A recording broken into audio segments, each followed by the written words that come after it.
If you're doing everything right, cutting calories, working out, even trying keto, but the fat just won't come off, it's not your metabolism, it's not your genetics, it's your insulin. And until you fix this one hormone, your body will refuse to burn fat. You're not failing fat loss. Your body is locked, and almost nobody tells you the real reason why.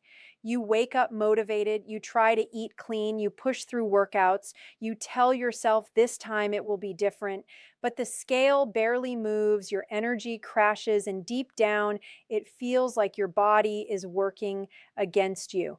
That feeling isn't in your head, it's biology. It's a hormonal lock, and the key to that lock is insulin.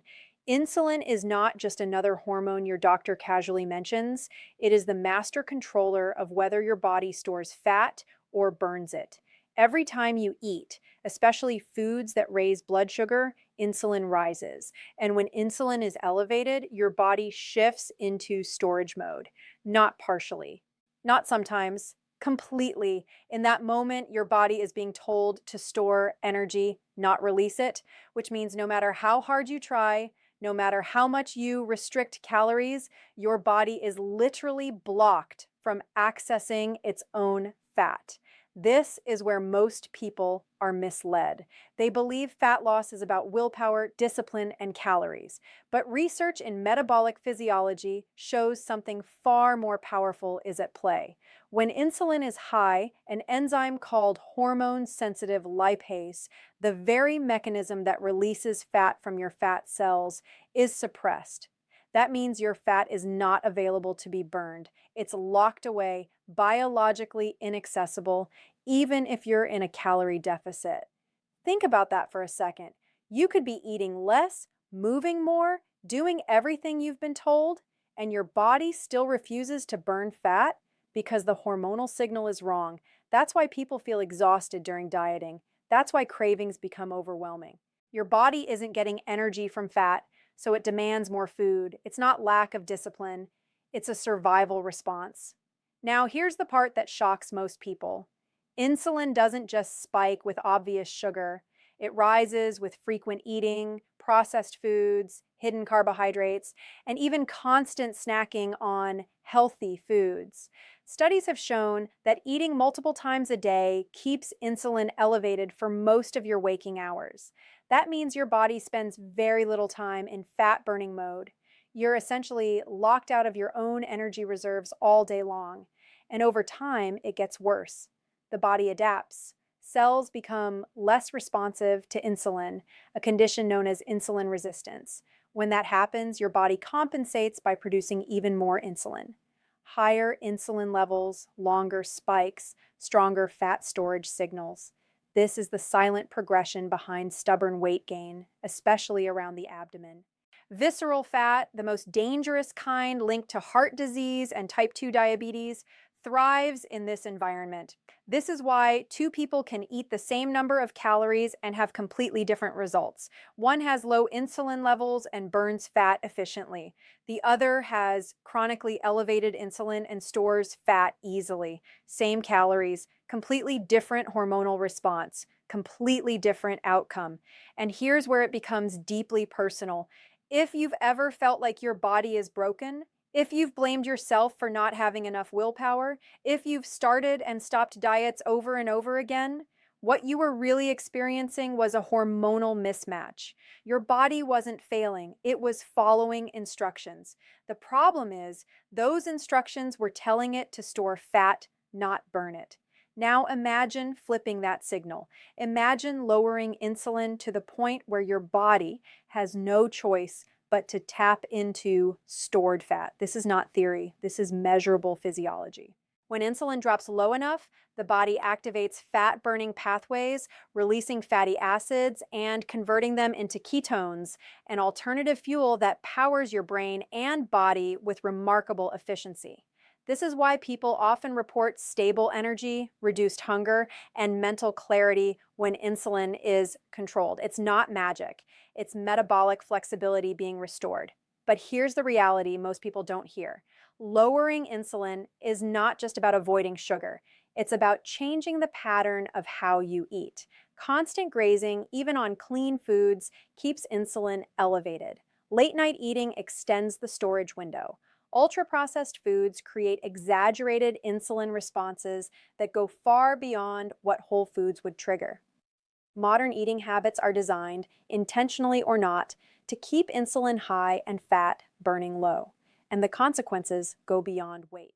Chronically elevated insulin is associated with inflammation, increased risk of cardiovascular disease, and impaired brain health. Some researchers now refer to Alzheimer's disease as type 3 diabetes because of its strong link to insulin dysfunction in the brain.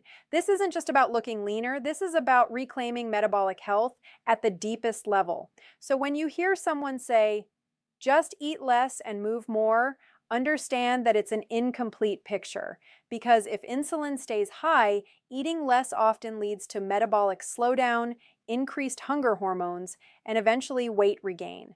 That's why so many diets fail long term. They don't address the hormonal environment. The truth is, your body is incredibly intelligent. It wants to survive. It wants to protect you. When insulin is high, it interprets the environment as one where energy should be stored. When insulin is low, it unlocks access to stored fat and allows you to run on your own reserves. The shift between those two states is the difference between struggling endlessly and finally seeing results. And this is where everything changes. Because once you understand that fat loss is controlled by hormones, not just calories, you stop fighting your body and start working with it. You begin to see food differently. You recognize that timing, quality, and frequency all send powerful signals. You realize that the goal is not to starve yourself, but to create conditions where your body can naturally burn fat. This is the moment most people never reach, the moment where they stop blaming themselves and start understanding the system. Because once you unlock insulin, you unlock fat loss. Not temporarily, not through extreme restriction, but in a way that aligns with how your body is designed to function. And that's the real shift, from frustration to clarity, from effort without results to effort that actually works, from being stuck to finally breaking free. You're doing everything right, or at least that's what it feels like. You've cut carbs, you've started keto, you're choosing better foods, maybe even tracking your meals.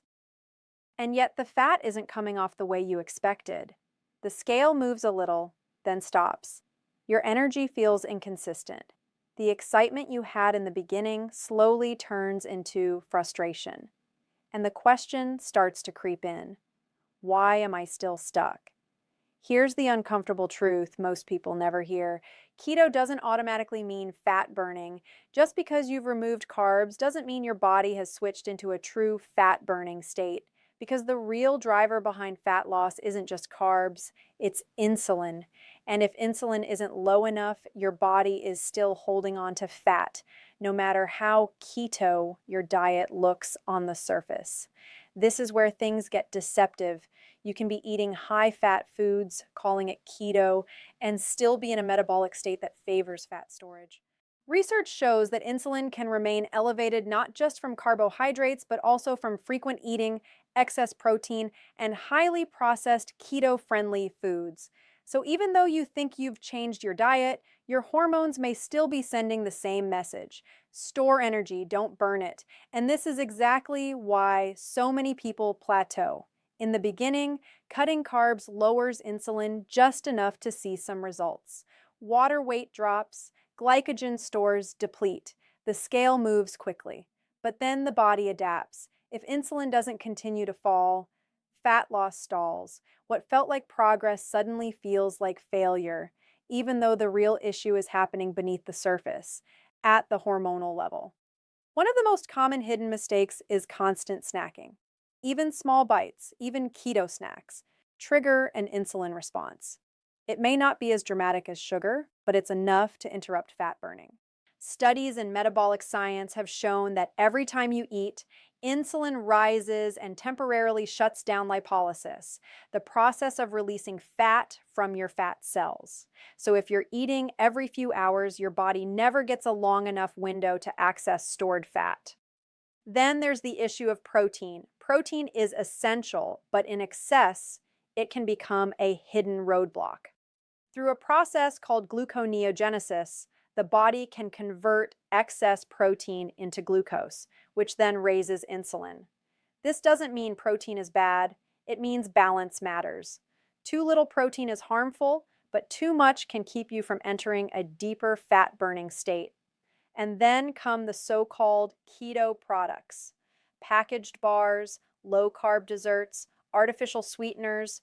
They promise ketosis, but often deliver confusion. Some of these foods trigger insulin responses despite being labeled low carb. Others keep your cravings alive, making it harder to naturally reduce food intake. Research has shown that certain artificial sweeteners can stimulate insulin release or alter gut hormones that regulate hunger, leading to increased appetite and stalled progress. But the deeper issue goes beyond food choices. It's about metabolic flexibility. Your body has two primary fuel systems, one that burns glucose and one that burns fat. In a healthy system, your body can switch between these modes depending on availability.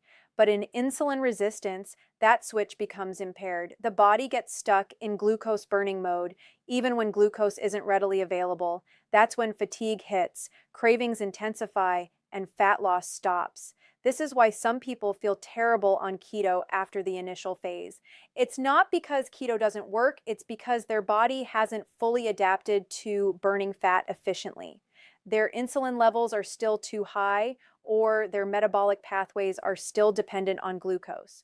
So instead of smoothly transitioning into fat burning mode, they get stuck in an energy gap where glucose is low, but fat isn't being used effectively either. And this is where frustration peaks. Because from the outside, it looks like you're doing everything right, but internally, your body is still waiting for the right signal, the signal that says it's safe to burn fat, the signal that only comes when insulin drops low enough, long enough. What most people don't realize is that fat loss requires more than just being low carb. It requires periods where insulin is consistently low, allowing the body to fully activate fat-burning pathways. This is why meal timing becomes so powerful. When you reduce the frequency of eating, you extend the window where insulin can fall, and during that window, your body begins to tap into stored fat in a meaningful way. This is also why intermittent fasting often accelerates results. Not because it's magic, but because it creates the hormonal environment necessary for fat burning. Studies have shown that fasting lowers insulin levels, increases fat oxidation, and improves insulin sensitivity over time. It's not about skipping meals randomly. It's about giving your body the time it needs to switch fuel sources. And then there's the role of consistency. One high-carb meal, one day of constant snacking, one pattern of late-night eating. These can all raise insulin and delay your progress. It doesn't mean you failed. It means your body is responding exactly as it's designed to. Hormones are precise. They respond to patterns, not intentions. So if you've been stuck, if keto hasn't worked the way you expected, it's not because your body is broken. It's because the signal hasn't been strong enough yet. Insulin hasn't dropped low enough, long enough to fully unlock fat burning. And once you understand that, everything changes. Because now you stop chasing quick fixes and start focusing on the real driver. You begin to structure your meals differently. You become aware of how often you eat, not just what you eat. You recognize that true ketosis isn't just about macros, it's about hormones. And slowly, something shifts. Hunger becomes more manageable, energy becomes more stable, the need to snack fades. And then, almost unexpectedly, the fat starts to come off again. Not because you tried harder, but because your body finally received the right signal. This is the part most people never reach, the point where they move past the surface level and understand what's really happening underneath. Because once you see it, you can't unsee it. Fat loss is not just about food. It's about creating a state where your body is allowed to burn fat. And if you've been stuck until now, this might be the moment everything starts to change. Your body already knows how to burn fat. That's not the problem. The real problem is that the switch controlling that process has been turned off for so long, you've forgotten what it feels like to have it on. You wake up tired, you rely on food for energy, you feel hunger like an emergency instead of a signal. And all of it traces back to a single biological switch that determines whether you store fat or burn it. That switch is insulin. Insulin is not just a response to sugar, it is a command, a powerful, precise instruction that tells your body what to do with energy. When insulin rises, your body is told to store glucose, store fat, store anything it can for later use. But here's the catch. When insulin is elevated, your body is also told not to burn, not to release fat, not to access the very energy you've already stored. It's a one-way signal. Store now, burn later. The problem is, for most people, later never comes. Think about how often you eat in a normal day. Breakfast to start the morning, a snack a few hours later, lunch, another snack, dinner, maybe something sweet at night. Each time you eat, insulin rises. Not dramatically every time, but enough. Enough to keep your body in a constant state of storage. Studies using continuous insulin monitoring have shown that in modern eating patterns, insulin rarely returns to baseline. It stays elevated for most of the day. That means your body spends most of its time locked out of fat burning. And when fat burning is off, something else takes over. Your body becomes dependent on incoming energy. Glucose becomes the primary fuel, and when it runs low, your brain sends powerful hunger signals. This is not weakness. This is survival biology. The hormone ghrelin rises, driving you to seek food. Cortisol may increase, adding stress to the system. Energy dips, focus drops, irritability creeps in, all because your body cannot access its stored fuel. This is the modern metabolic trap. You are surrounded by food, constantly eating, yet internally, your body behaves as if it's running out of energy because the energy you've stored is inaccessible. It's locked behind a hormonal barrier that most people don't even know exists. And over time, this pattern does more than just block fat loss. It rewires your metabolism. Cells become less sensitive to insulin, forcing your body to produce more of it to get the same effect. This is insulin resistance, and it doesn't happen overnight. It builds slowly, silently, often without obvious symptoms at first. But beneath the surface, the consequences are profound. Higher insulin levels mean more fat storage, especially around the organs. This visceral fat is not just cosmetic. It's metabolically active, releasing inflammatory signals that increase the risk of heart disease, type 2 diabetes, and even certain cancers. What makes this even more dangerous is how normal it has become. Eating frequently is encouraged. Snacking is marketed as healthy. Sugary foods are everywhere, often hidden under labels like low-fat or natural. The average person is not overeating because they lack discipline. They are following a pattern that keeps insulin high and fat burning low day after day, year after year. But here's where the story changes. Because the switch that controls all of this can be flipped, not with extreme measures, not with endless restriction, but by understanding how to send your body a different signal. A signal that says it's time to burn, not store. When you begin to space out your meals, something remarkable happens. Insulin rises when you eat, as it should, but then it has time to fall. And when it falls low enough, your body starts to transition. Fat cells begin to release stored energy. The liver converts fatty acids into ketones, an alternative fuel that can power your brain with incredible efficiency. This is not a theory. It's been measured in clinical studies where fasting and low insulin states increase fat oxidation and ketone production significantly. As this shift happens, hunger begins to change. It becomes quieter, less urgent, energy stabilizes. Instead of spikes and crashes, you experience a steady flow. This is what metabolic flexibility feels like, the ability to run on stored fat without constant input from food. It's how the human body was designed to function long before constant eating became the norm. And then something even more powerful happens. Your relationship with food starts to shift. You're no longer driven by cravings every few hours. You're no longer thinking about your next meal all the time because your body is no longer dependent on external energy. It has learned to trust its own reserves. This is the moment the switch flips. Not dramatically, not overnight, but undeniably. You notice that you can go longer without eating and feel fine. You notice that your mind feels clearer, your focus sharper. You notice that the stubborn fat that refused to budge finally starts to respond. But this process requires consistency because every time insulin is pushed high again through frequent eating, excess sugar, or constant snacking, the switch is pushed back toward storage. It's not about perfection, it's about patterns. The body responds to what you do most often, not what you do occasionally.